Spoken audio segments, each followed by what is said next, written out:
All right guys, well it's that time of year that they're starting to put out these plants in the big box stores.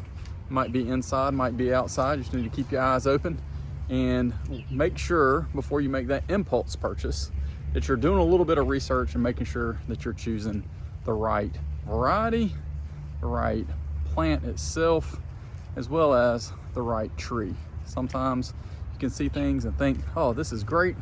In reality, it's gonna be a hot mess. Let me show you a couple examples.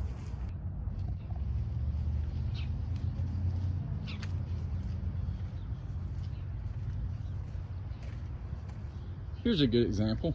Look at these peach trees. See anything that stands out?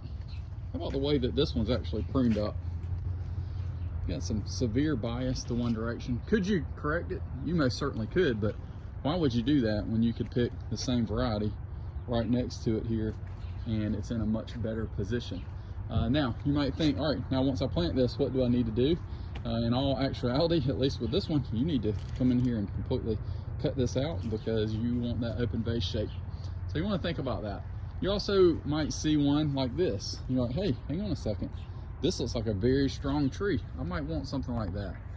Well, you start looking at it and you're like, man, why in the world are these that much larger than these? And what's my best option? Traditionally, you don't want to take the bigger variety. Now, it looks like with these, Contender is a much higher chill rating peach than you would find on something like this Alberta. So take that into consideration.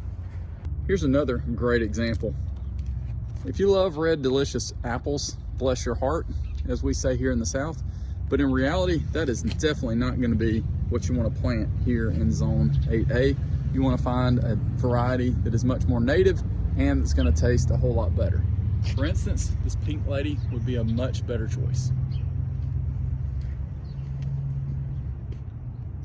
Don't forget to do your research before you buy something and you will be much better off and you'll have much less frustration. There's tons and tons of posts on social media about how they planted things and they just did not go well, and 99% of the time it's because they didn't choose the right variety. The other 1% is usually because they don't know what they're doing in regards to planting and or taking care of that fruit tree. Thanks guys, follow along for more details.